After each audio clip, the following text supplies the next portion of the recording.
হয় ব্ৰহ্মপুত্ৰ বানৰ ভয়াৱহ প্ৰভাৱৰ পিছত এতিয়া মাজুলীত দেখিবলৈ পোৱা গৈছে ব্ৰহ্মপুত্ৰৰ খহনীয়াই ভয়াৱহ ৰূপ ধাৰণ কৰিছে। মাজুলীৰ উত্তৰ পাৰে হওক বা দক্ষিণ পাৰে হওক, উজনি হওক বা নামনি হওক, চতুৰ্দিশে এতিয়া খহনীয়াৰ এই ভয়াৱহ প্ৰভাৱত কৃষিজীৱী ৰাইজে এতিয়া হাহাকাৰ অৱস্থাৰ সন্মুখীন হ'ব লগা হৈছে। উপস্থিত হৈছে মাজুলীৰ ভালুকমৰা অঞ্চলত আৰু ব্ৰহ্মপুত্ৰৰ পৰা সোমাই অহা যি তুনিখুটিৰ প্ৰচণ্ড সোঁতত এই বৃহত্তৰ অঞ্চলটোৰ নামনি মাজুলীৰ বৃহত্তৰ অঞ্চলটোৰ বিঘাই বিঘাই কৃষিভূমিৰ লগতে গছ গছনি সকলো সহায় নিয়াত এতিয়া এই অঞ্চলবাসী এতিয়া শংকা আৰু উদ্বিগ্নতাত ভুগিছে। মানে আপোনাৰ ক'বলৈ গ'লে বহুত দুখৰ বিষয়। আমাৰ মানে এইটো যিটো অঞ্চল এটা ব্ৰহ্মপুত্ৰৰ সুঁতিয়ে আপোনাৰ মানে গোটেই অঞ্চলটোৰ কাৰণে এটা বিপদৰ সংকেত আহিছে। কেলৈ এইটো অঞ্চল যদি এই গছ গছনি যদি লৈ যায়, কিন্তু যিটো আমাৰ ৰাস্তা আছে ৰাস্তাটো লৈ গ'লে আমাক কমচেও 20খন অধিক গাঁও নদীৰ কবলত পৰিব। যিটো ব্ৰহ্মপুত্ৰৰ সুঁতি আহিলে এই সুঁতিটোৱে আহি ভকত চাপৰিত মাৰিছে, ভকত চাপৰিত মাৰি আকৌ আপোনাৰ এই এলেংগিত মাৰিছে, এলেংগিত পহুমৰাত মাৰিছে, পহুমৰাত মাৰি আমাৰ ভালুকমৰা কৰদগুৰি বীণাবাৰী এইটো অঞ্চলৰ গাতে একদম বহুত মানে ভয়াৱহ। সঁচাকৈ আচলতে বৃহত্তৰ এই অঞ্চলটো সৰহসংখ্যক লোকে কৃষিজীৱী আৰু কৃষি পথাৰ এনেদৰে নদীৰ বুকুত জাহ গৈছে। বিঘাই বিঘাই ভূমি এনেদৰে জাহ যোৱাত আৰু সমান্তৰালভাৱে যি এক প্ৰচণ্ড ইয়াতে সোঁত পৰিছে, তুনিখুটিৰ ব্ৰহ্মপুত্ৰৰ পৰা ফাটি অহা সুঁতিটোৰ প্ৰচণ্ড সোঁতে এই অঞ্চলটোৰ বালিচহীয়া মাটি বা এই কৃষিজীৱী ৰাইজৰ খেতিপথাৰসমূহ এনেদৰে লৈ যোৱাত এইদৰে আচলতে তেওঁলোক আতংকিত হৈ পৰিছে। পৰিস্থিতি অতি ভয়াৱহ। বানৰ পিছত আকৌ খহনীয়াৰ প্ৰভাৱ। হয়, মই আপোনালোকৰ জৰিয়তে এটা কথাই ক'ব বিচাৰিম।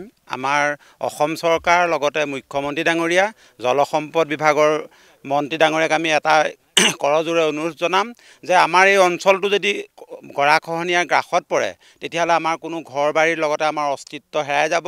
গতিকে খুব সোনকালে তেওঁলোকে যাতে আমাৰ এই খহনীয়াটো ৰোধৰ কাৰণে যাতে ক্ষিপ্ৰগতিয়ে কাম কৰে, সম্পূৰ্ণ যাতে আমাৰ যি আউনীআটী ৰোডেদি আমাৰ যিটো মূল সুঁতি তুনিখুটি সোমাই আহিছে, আমি তেখেতসকলক সকলোৱে আমি এটা কথাই অনুৰোধ জনাইছোঁ যাতে আমাৰ কমলাবাৰী ঘাটৰ যিটো মূল সুঁতি সোমাই আহিছে সেই মূল সুঁতিটো সম্পূৰ্ণৰূপে যদি বন্ধ নকৰে তেতিয়াহ'লে বৃহত্তৰ আমাৰ নামনি মাজুলী যিটো এলেকা আউনীআটী, জুগুনধাৰী, গৰুখুটিৰ পৰা ধৰি ভকত চাপৰি, নামনি মাজুলী, কৰদগুৰি, বীঙাবাৰী, কাৰ্গিল, পমুৱা এই কৰতিপাৰালৈকে তেতিয়াহ'লে আমাৰ অস্তিত্বটো বিপদাপন্ন হ'ব।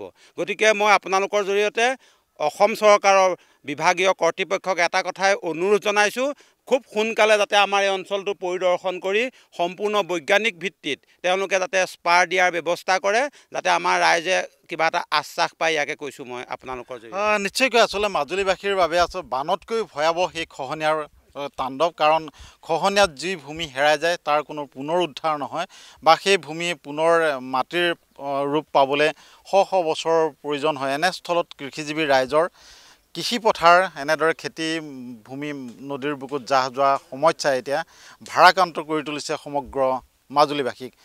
মই এটাই অনুৰোধ জনাম, বিভাগীয় মন্ত্ৰী তথা অসম চৰকাৰৰ লগত কেন্দ্ৰীয় চৰকাৰ যোগ হৈ মাজুলী বিধায়ক তথা আমাৰ ভুৱনগাম ডাঙৰীয়া তেখেতক আমি অনুৰোধ জনাম, তেখেতৰ জৰিয়তে এই বাৰ্তাটো কেন্দ্ৰীয় চৰকাৰে প্ৰেৰণ কৰক আৰু অতি সোনকালে স্থায়ী এটা সুৰক্ষা সমাধান কৰক।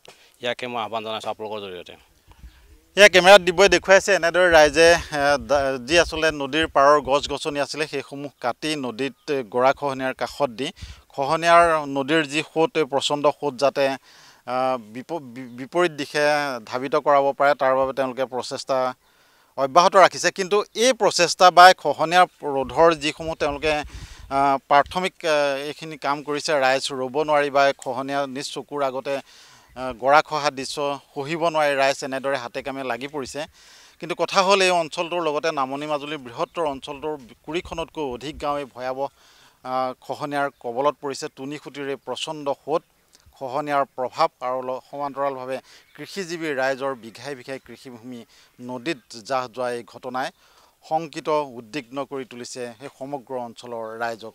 ৰাইজে আহ্বান জনাইছে শীঘ্ৰে যাতে খহনীয়া প্ৰতিৰোধৰ বাবে চৰকাৰে ব্যৱস্থা গ্ৰহণ কৰে আৰু এই অঞ্চলটোৰ লগতে সমগ্ৰ মাজুলীক যাতে সুৰক্ষিত কৰি তোলে তাৰ বাবে বিজ্ঞানসন্মত এক আঁচনি প্ৰস্তুত কৰি শীঘ্ৰে যাতে ৰূপায়ণ কৰে।